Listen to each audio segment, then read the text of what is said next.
टैक्सील.com के YouTube channel पर मैं सीए सतबीर सिंह आपका स्वागत करता हूं।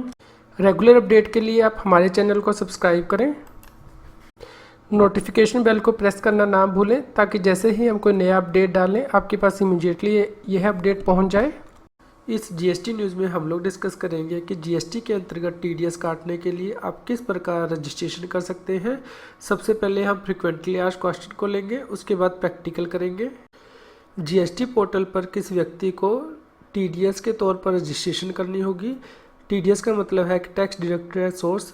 जीएसटी एक्ट के अंतर्गत कुछ स्पेसिफाइड टैक्स डिडक्टर है जहां पे कि यदि वह किसी कॉन्ट्रैक्ट के अगेंस्ट पेमेंट कर रहे हैं जहां पे कि कॉन्ट्रैक्ट की टोटल वैल्यू 2.5 लाख रुपया से ज़्यादा हो जाती है तो उन्हें जीएसटी पोर्टल पर as a tax deductor register करना होगा। जीएसटी एक्ट के अंतर्गत जो व्यक्ति स्पेसिफाई किए गए हैं उन्हें आप अपनी स्क्रीन पर रेफर कर सकते हैं, जैसे कि सेंट्रल गवर्नमेंट और स्टेट गवर्नमेंट का डिपार्टमेंट या establishment, local authority, government agency, कोई भी अथॉरिटी, बोर्ड या फिर कोई और बॉडी जो कि पार्लियामेंट या स्टेट लेजिस्लेचर के द्वारा सेटअप की गई है या फिर गवर्नमेंट के द्वारा इस्टेब्लिश की गई है, जहाँ पे कि 51% या फिर उससे ज़्यादा का पार्टिसिपेशन है इक्विटी और कंट्रोल में।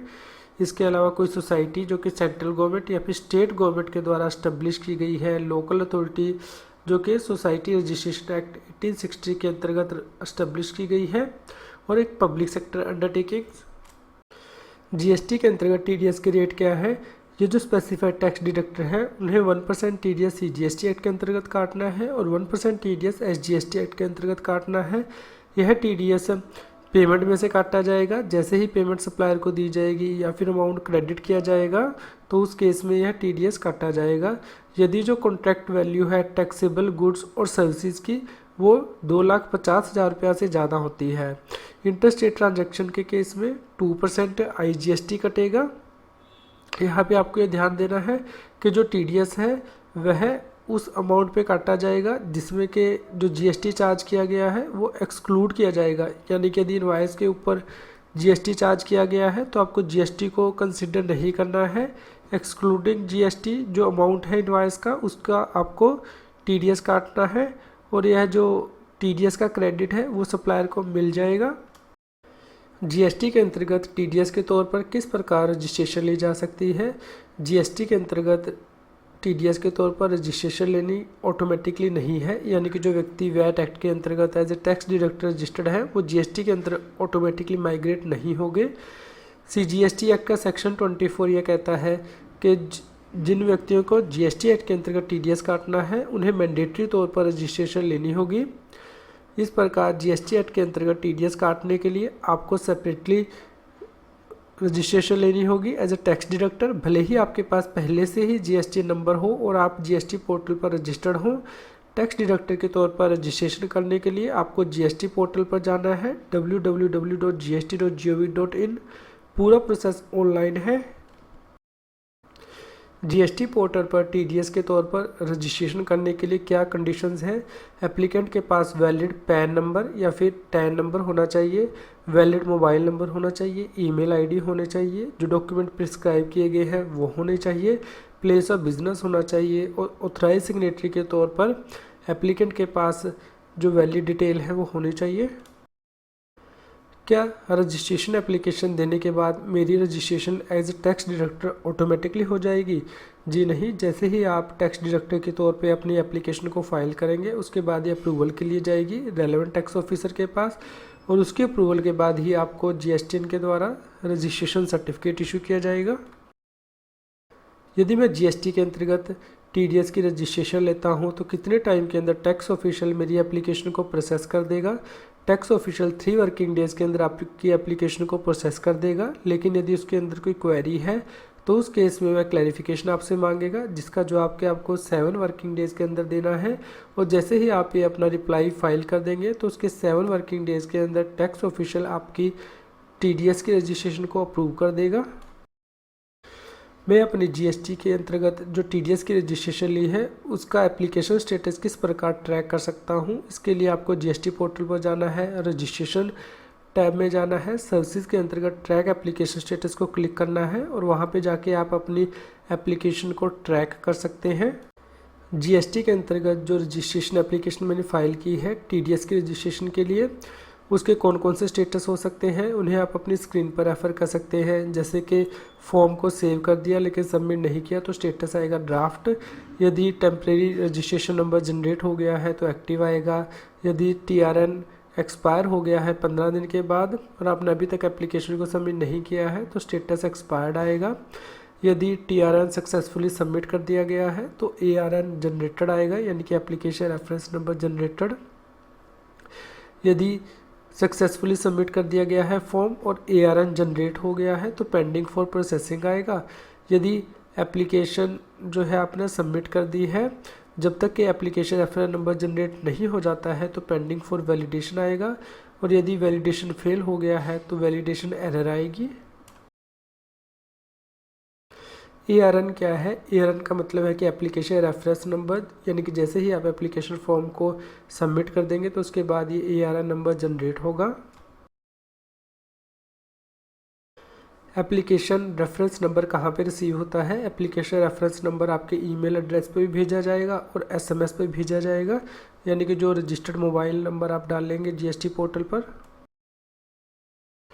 एप्लीकेशन फॉर्म को किस प्रकार फाइल किया जा सकता है? यह एप्लीकेशन फॉर्म या तो आप डिजिटल सिग्नेचर सर्टिफिकेट के साथ फाइल कर सकते हैं या फिर इलेक्ट्रॉनिक वेरिफिकेशन कोड या फिर E-साइन के साथ फाइल कर सकते हैं। यदि आप डिजिटल सिग्नेचर सर्टिफिकेट के साथ फाइल करना चाहते हैं तो उस केस में GST portal pan based class 2 या फिर क्लास 3 डिजिटल सिग्नेचर सर्टिफिकेट को ही एक्सेप्ट करता है। इलेक्ट्रॉनिक सिग्नेचर यानी कि E-साइन का मतलब है कि आपका जो मोबाइल नंबर आधार के पास रजिस्टर्ड है उस मोबाइल पर एक मैसेज भेजा जाएगा GST पोर्टल के द्वारा, यानी कि 1 टाइम पासवर्ड, जिससे कि आपको वेरीफाई करना है। और EVC का मतलब है कि जो मोबाइल नंबर आपका है रजिस्टर्ड GST पोर्टल पर जो आपने दिया है रजिस्ट्रेशन एप्लीकेशन को फाइल करते हुए, उस पर आपको 1 टाइम पासवर्ड भेजा जाएगा जिससे कि आपको वैलिडेट करना है। क्या मैं एक सिंगल टैन या फिर पैन के बेस पर एक ही स्टेट के अंतर्गत मल्टीपल रजिस्ट्रेशन ले सकता हूँ? जी हाँ, आप एक ही स्टेट के अंतर्गत एक ही टैन या फिर पैन के ऊपर मल्टीपल रजिस्ट्रेशन ले सकते हैं। यदि मैं एक ही टैन के लिए अलग फॉर्म्स फाइल कर रहा हूँ तो क्या मैं एक ही मोबाइल नंबर और ईमेल आईडी यूज़ कर सकता हूँ?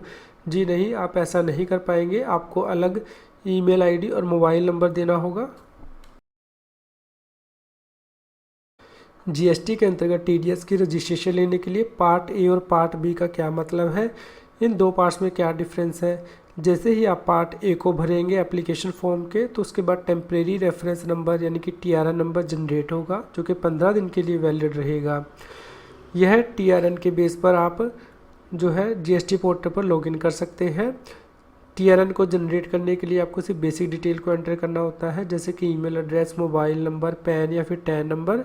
उसके बाद आप GST पोर्टल पर लॉगिन करेंगे और टेम्परेरी डैशबोर्ड को एक्सेस कर सकते हैं और जो पार्ट B है एप्लीकेशन फॉर्म का वो फिल कर सकते हैं। जो TRN नंबर है वो 15 दिन के लिए वैलिड रहेगा और आप अपनी सेव्ड एप्लीकेशन को सबमिट कर सकते हैं। इनकम टैक्स के डेटाबेस के साथ क्या वेरीफाई किया जाएगा और इसे यदि एरर आ जाती है तो किस प्रकार ठीक किया जा सकता है? पार्ट A के अंदर जो आप पैन को भरेंगे उसकी डिटेल को इनकम टैक्स के साथ मैच किया जाएगा। यदि इनकम टैक्स डिपार्टमेंट के डेटा के साथ मिसमैच आ जाता है तो आपको यह डिटेल करेक्ट करनी होगी और उसके बाद ही आप आगे प्रोसीड कर सकते हैं।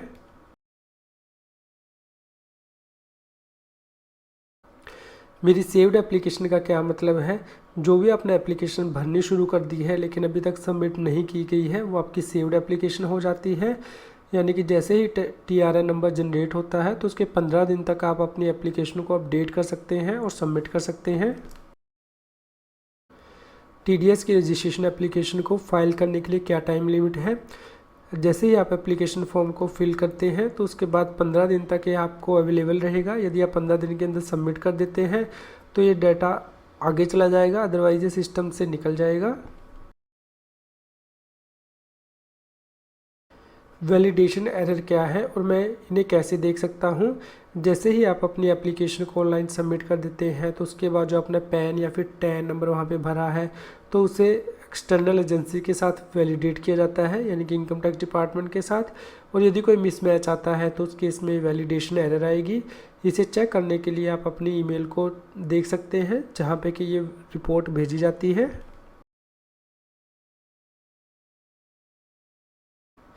जीएसटी पोर्टल पर टीडीएस की रजिस्ट्रेशन लेने के लिए कौन से डॉक्यूमेंट्स अपलोड करने होते हैं उन्हें आप अपनी स्क्रीन पर रेफर कर सकते हैं।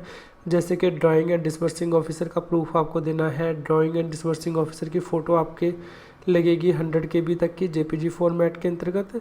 इसके अलावा ऑथराइज सिग्नेटरी के प्रूफ लगेंगे जो कि आप अपनी स्क्रीन पर रेफर कर सकते हैं।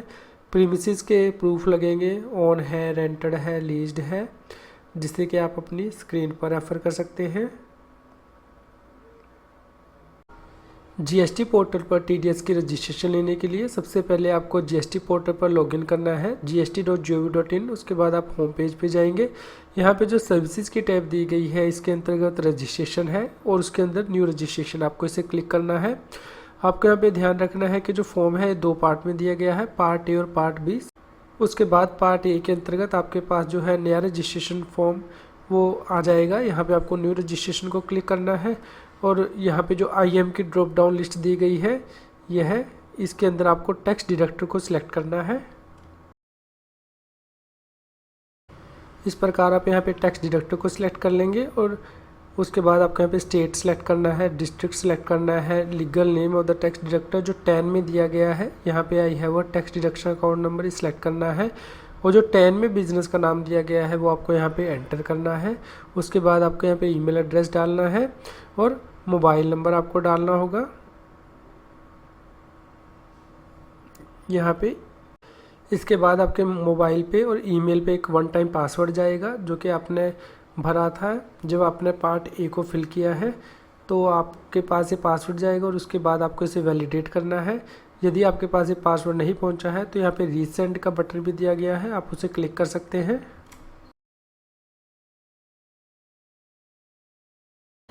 जैसा कि आप अपनी स्क्रीन पर देख सकते हैं कि यहाँ click here to resend OTP button दिया गया है। यदि आपके पास OTP नहीं पहुंचा है, अदरवाइज आपको OTP यहाँ पे एंटर करना है और प्रोसीड बटन पर क्लिक करना है।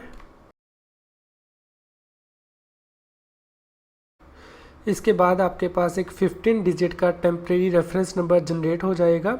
यहाँ पे रेफरेंस नंबर है, आपको इसे नोट कर लेना है और उसके बाद आपको प्रोसीड बटन पर क्लिक करना है। नहीं तो आप सर्विस टाइम में जा सकते हैं रजिस्ट्रेशन के अंतर्गत और न्यू रजिस्ट्रेशन ऑप्शन पर क्लिक करेंगे। उसके बाद आप temporary reference number radio button को क्लिक करेंगे और TRN के बेस पर आप दोबारा से लॉगिन भी कर सकते हैं।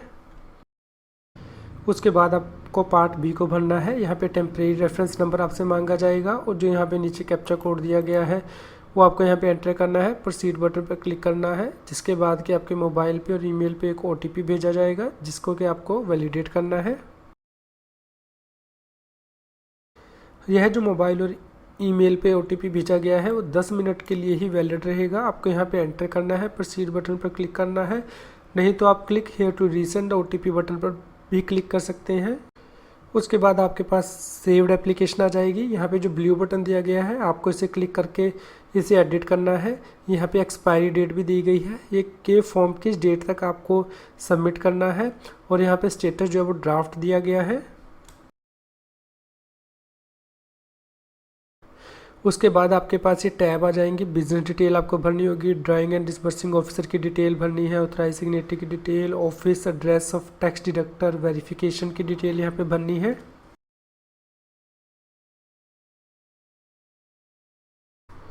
बिजनेस टैब की डिटेल के अंतर्गत आपको कॉन्स्टिट्यूशन जो है बिजनेस का वो यहाँ पे सिलेक्ट करना है, डिस्ट्रिक्ट सिलेक्ट करना है, सेक्टर, सर्कल, वार्ड यहाँ पे आपको डालना होगा, कमिश्नर कोड, डिवीज़न कोड और रेंज कोड यहाँ पे डालनी है। आपको सेव एंड कंटिन्यू बटन पर क्लिक करना है।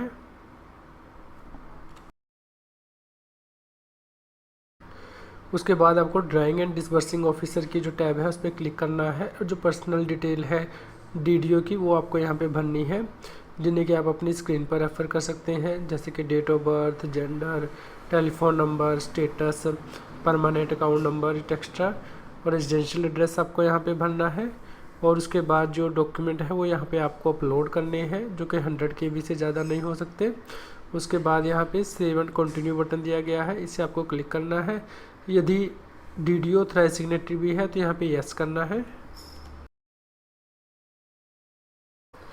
इसके बाद आपको ऑथराइज सिग्नेटरी टैब पे भरना है यहाँ पे आप 10 ऑथराइज सिग्नेटरीज की डिटेल यहाँ पे भर सकते हैं।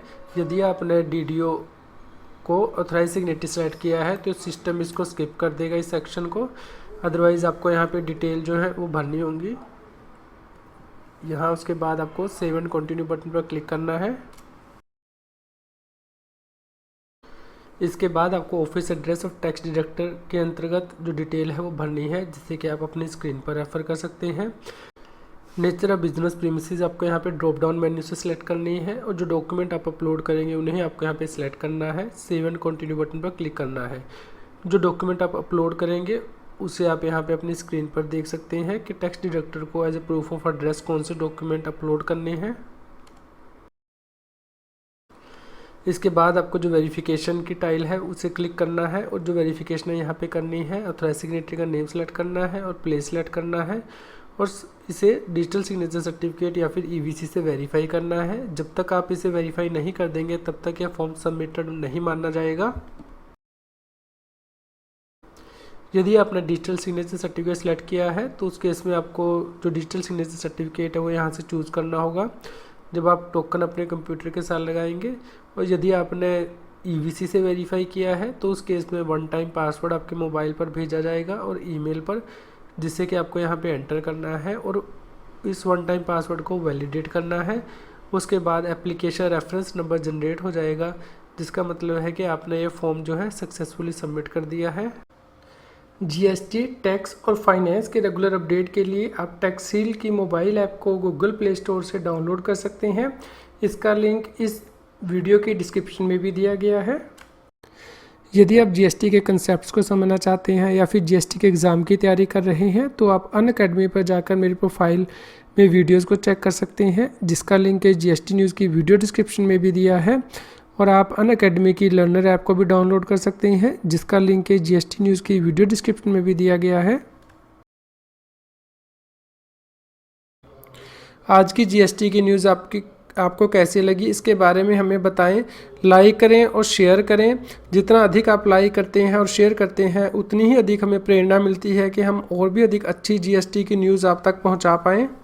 यदि आप GST से रिलेटेड रेगुलर अपडेट्स अपनी ईमेल आईडी पर मंगवाना चाहते हैं तो आप हमारे न्यूज़लेटर को सब्सक्राइब कर सकते हैं, जिसका लिंक इस GST न्यूज़ की वीडियो डिस्क्रिप्शन में भी दिया गया है।